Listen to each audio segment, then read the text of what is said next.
Meus irmãos, nós estamos celebrando o quarto domingo da Quaresma, o Domingo Letare, também chamado Domingo da Alegria, pela proximidade da festa da Páscoa. Somos convidados a nos preparar cada vez mais para a Páscoa, não apenas uma preparação exterior, mas sobretudo interior, espiritual. Portanto, a Quaresma nos propõe uma verdadeira conversão, uma mudança de mentalidade. E hoje, esta mudança de mentalidade, esta conversão quaresmal, a partir da liturgia da palavra de hoje, nos pede também uma mudança de olhar, uma mudança na maneira de ver, uma mudança na maneira como nós enxergamos. Iluminados pela luz de Cristo, somos chamados a enxergar pela luz dele, pela luz da fé, é que nós somos chamados a enxergar as realidades da nossa vida. E é assim que nós vamos mudando então também a nossa mentalidade e consequentemente vamos também nos convertendo. Vejam que os discípulos também são chamados a olhar de um modo diferente. Até porque, como é que eles viam o sofrimento, a doença, aquele cego de nascença? Eles chegam até perguntar a Jesus: Senhor, por que este que nasceu já cego? Quem pecou? Seus pais ou ele? Se ele já nasceu cego, quem foi que pecou? Ele ou seus pais? Porque qual era a mentalidade? Como é que eles viam o sofrimento? Olha o olhar, né? Estavam como que cegos, porque viam o sofrimento como um castigo de Deus. Quem trazia uma doença, quem era contagiado por alguma doença, por alguma enfermidade, era considerado um pecador, alguém que havia cometido um pecado muito grave, e por isso estava passando por aquela situação. Deus como que o castigara por causa do seu pecado. Essa era a mentalidade. Jesus nos chama a conversão. Jesus nos chama a mudar a mentalidade. Jesus chama a mudar a forma de olhar, de ver, porque os discípulos também estavam como que cegos. E Jesus diz: não, olhem. Quando a gente vai chamar a atenção de alguém, a gente não fala assim: olhe bem.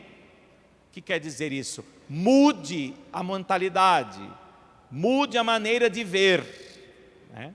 Por que eu estou dizendo isso? Porque mais à frente nós vamos entender o que Jesus quer dizer com a cura desse cego, né?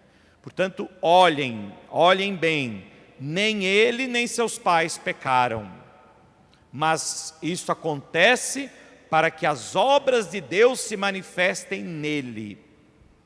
São palavras muito confortadoras de Jesus para nós, meus irmãos.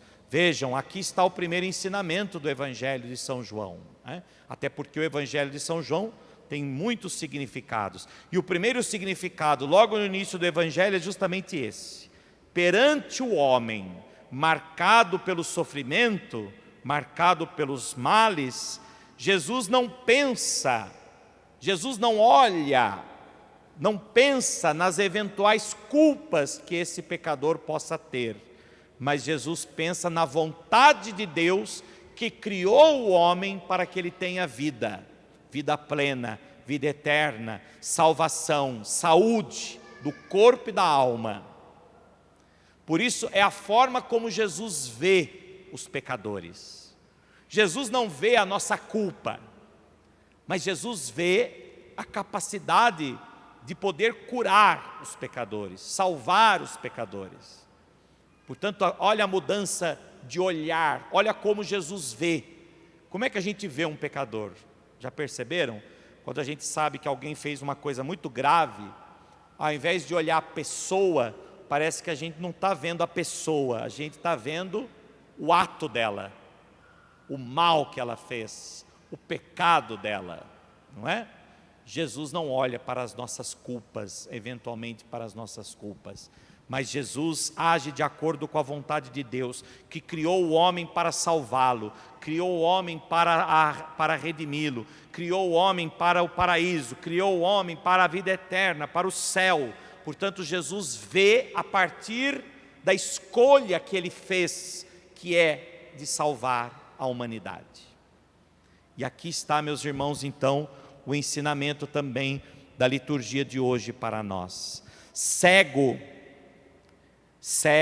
é aquele que, na verdade, a cegueira que Jesus vem curar, na verdade, é justamente aquela que ele disse no finalzinho do Evangelho, que talvez alguns de nós possamos ficar na dúvida. O que Jesus quis dizer assim?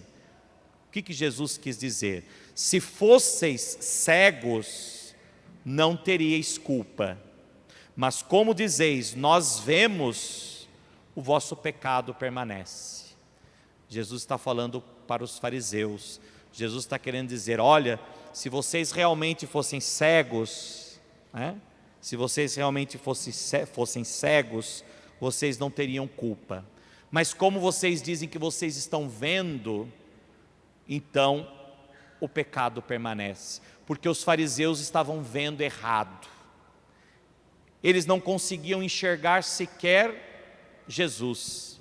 Eles não conseguiam olhar para as obras de Jesus e reconhecer nas suas obras o Messias, o Salvador, o Filho de Deus. E vejam, não queriam ver e queriam impedir que os outros também vissem. Não queriam enxergar e queriam também que os outros não enxergassem. Por isso eles tentam colocar uma sombra sobre as obras de Jesus. Por isso que eles chamam aquele cego, começa a questioná-lo, porque eles querem que o cego mude o discurso. Eles querem que o cego passe a olhar diferente. Na verdade, eles querem que o cego volte a ser cego. Eles querem que aquele homem volte a não enxergar a manifestação de Jesus, a ação de Jesus, a ação de Deus na vida daquele homem. Eles querem que aquele cego volte, eles querem que aquele homem volte a não enxergar pela fé. Eles querem colocar na sombra não só a ação de Jesus, como todos aqueles que também reconhecem em Jesus o Senhor, o Salvador do mundo. Por isso, meus irmãos, o milagre daquele cego é muito claro, mas os fariseus não querem ver, e o pior, tentam também encobrir que os outros vejam. Por isso, meus irmãos, cego é quem reconhece que, apesar de toda a sua inteligência, de toda a sua sabedoria terrena, humana, ao mesmo tempo se encontra nas trevas em relação a Deus. Não consegue ver o essencial da vida, que é Deus. Tem muito cego andando por aí. Tem muita gente com visão, mas cegos. Tem muita gente, como disse Jesus, que se fossem cegos fisicamente, não teriam culpa. Mas como dizem que estão vendo porque se acham muito sábios, dizem que estão vendo porque se acham muito inteligentes, dizem que estão vendo porque se acham melhores do que os outros, dizem que estão vendo porque conhecem, porque são autossuficientes, são capazes por si mesmos, não dependem de nada, de ninguém, muito menos de Deus. Por isso o pecado permanece. É isso que Jesus quis dizer no final do Evangelho. Dizem que vêm, por isso a culpa permanece. Melhor seriam então se fossem cegos. Melhor seria se de fato não pudessem ver. Porque pior do que não ver é não enxergar Deus na nossa vida. Pior do que não ver, é não enxergar o essencial da nossa vida cristã. Hoje nós vivemos uma cegueira. E esta cegueira é que impede as pessoas de agir como Deus quer. Quando a gente vê, por exemplo, no mundo afora, as pessoas matando, as pessoas prejudicando os outros, as pessoas se deixando levar, se deixando tomar pelo ódio, pela vingança, pela ira. Quando nós vemos tanta maldade, tanto pecado no mundo, é porque as pessoas se consideram muito sábias, muito inteligentes, consideram estar vendo, mas na verdade estão cegas diante daquilo que é essencial da vida, cegas diante do essencial que é o próprio Deus. Por isso, meus irmãos, o grande ensinamento do Evangelho de hoje está justamente nessa cegueira. No nosso olhar estão as escolhas daquilo que nós queremos ver. É como já diz o ditado, não é? A gente vê o que quer, né? Quando a gente começa a discutir com alguém, a gente diz, olha, você está vendo do jeito que você quer, ou você está vendo só aquilo que te interessa. E é bem isso mesmo, a gente vê o que a gente quer. Portanto, a nossa visão, o nosso olhar, estão nas escolhas daquilo que nós queremos ver, né? Por isso, quando eu decido não ver o que é bom, quando eu decido não ver, não olhar para as coisas boas, então eu não vejo, por mais que elas aconteçam, eu não dou atenção a elas, né? Num relacionamento hoje, isso é muito comum, relacionamento entre marido e mulher, relacionamento entre pais e filhos, relacionamento de amizade. O que acontece quando a gente escolhe não olhar mais para o outro, né? O outro pode estar diante de nós, a gente até o vê, mas não olha mais para ele. Já não olha mais, por quê? Porque talvez também ele causou em nós um sofrimento tamanho, que às vezes até para nos privar daquele sofrimento, às vezes até para diminuir aquele sofrimento em nós, a gente escolhe não olhar mais, não ver mais, né? E a gente vai ficando cego, né? Cego diante dessas realidades. Ou então diante de um relacionamento que não vai bem, diante de uma ofensa que veio da parte de alguém, ou dele, ou dela, a gente decide então não olhar mais para o outro. A gente mora junto com o outro, mas não olha mais para ele, né? E consequentemente, até aquilo que ele faz de bom, a gente coloca uma sombra sobre aquilo, né? Como fizeram os fariseus. A gente não quer enxergar e não aceita também que ninguém enxergue. Quantas vezes já disseram para nós, olha, você viu fulano, que coisa boa que ele fez? Você diz, não é bem assim como você está vendo, né? Olha, não é bem assim como você está vendo não, né? Por quê? Porque talvez diante de uma experiência negativa que a gente teve com o outro, a gente decidiu não olhar mais para ele e também não quer que ninguém olhe mais para ele, que ninguém olhe o que ele possa vir a fazer de bom, por mais que tenha feito algo de mal, por mais que tenha feito algo errado. Muito bem, meus irmãos, Jesus quer nos curar destas cegueiras, que muitas vezes estão arraigadas, né? No medo, na antipatia, na mágoa, no rancor, no ressentimento.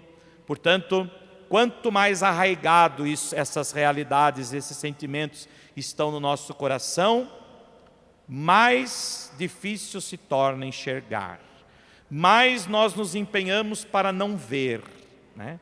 Até que chega o momento em que se torna totalmente incapaz até de perceber o outro. O que é perceber o outro? Perceber a necessidade do outro é enxergar, é olhar. Por que muitas vezes as necessidades dos outros passam despercebidas por nós? Porque nós não queremos ver, nós não queremos enxergar. Nós só enxergamos aquilo que queremos, nós só enxergamos aquilo que nós decidimos ver, aquilo que nós decidimos enxergar. Por isso, a pessoa se torna cega em relação ao outro quando ela assim escolhe.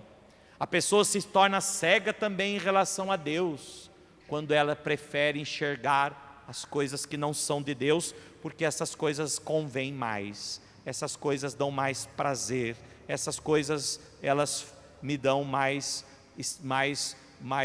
estabilidades humanas, essas coisas me agradam mais, me seduzem mais.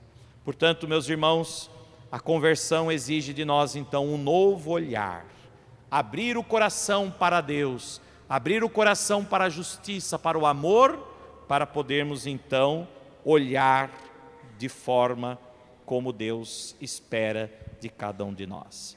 A conversão então exige de nós um novo olhar, a perceber o modo de Deus ver, o modo de Deus enxergar as pessoas, e isso só é possível com os olhos da fé.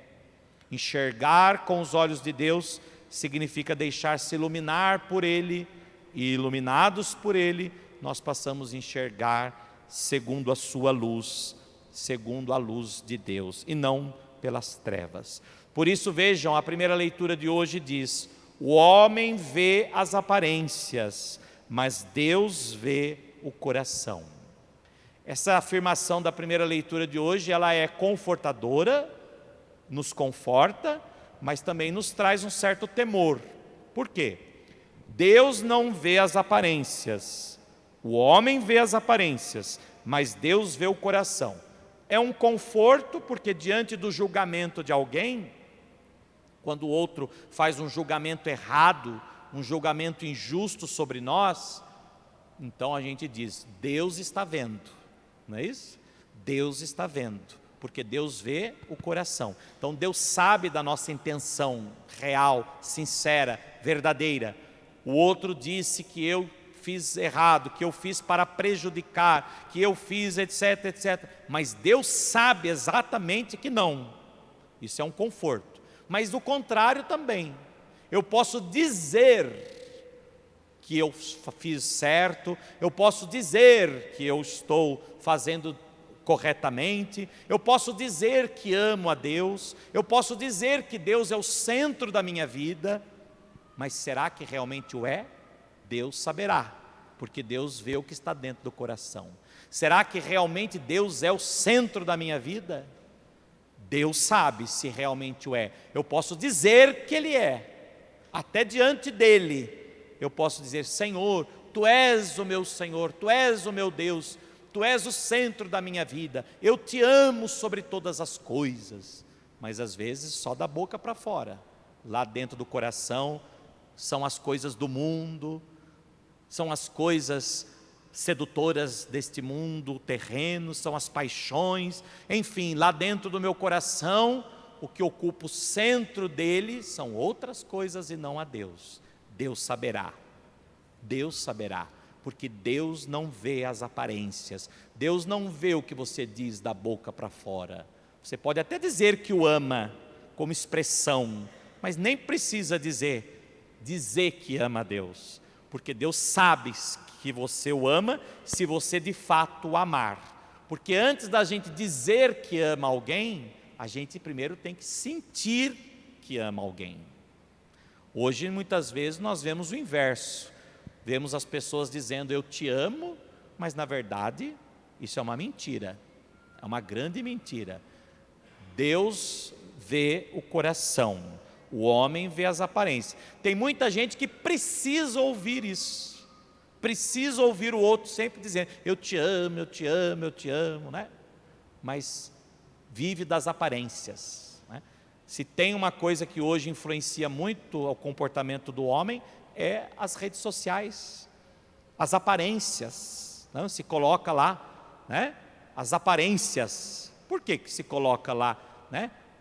Fotos, essas coisas mostrando, olha eu aqui com meu amor, depois coloca lá beijinho, põe eu te amo, amor. Por quê? Por que isso? Se o outro que de fato você o ama, ele precisa ser amado, ele não precisa que você diga que o ame, ele precisa ser amado.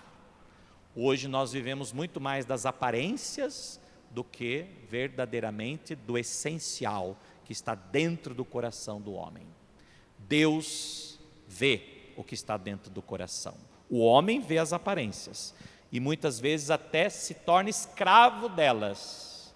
mas Deus vê o coração. Por isso, meus irmãos, o grande ensinamento deste domingo para a nossa conversão é mudar o nosso olhar, mudar a forma como nós vemos. Às vezes a gente vê sempre as coisas só errado, porque talvez a gente decida olhar assim, não consegue enxergar o que tem de bom, porque escolhemos enxergar mal. Portanto, o olhar está nas escolhas que fazemos, ou as escolhas que fazemos é que determinam a forma como nós vemos, a forma como nós olhamos. Talvez então, como Jesus disse no Evangelho, nós ainda sejamos cegos. Talvez ainda seria melhor se nós fôssemos cegos fisicamente, porque daí não teríamos culpa. Mas como nós enxergamos, como nós estamos vendo, e alguns até como eu, veem até demais, porque tem um grau a mais para enxergar, não é? Então a culpa é maior, se nós não olharmos como Deus quer que nós enxerguemos, como Deus quer que nós olhemos. Peçamos então essa verdadeira conversão para nós, a conversão do olhar, porque é no olhar que vai determinar também as escolhas que fazemos e, consequentemente, é no olhar que consistirá na nossa conversão em vista da nossa salvação. Assim seja. Amém.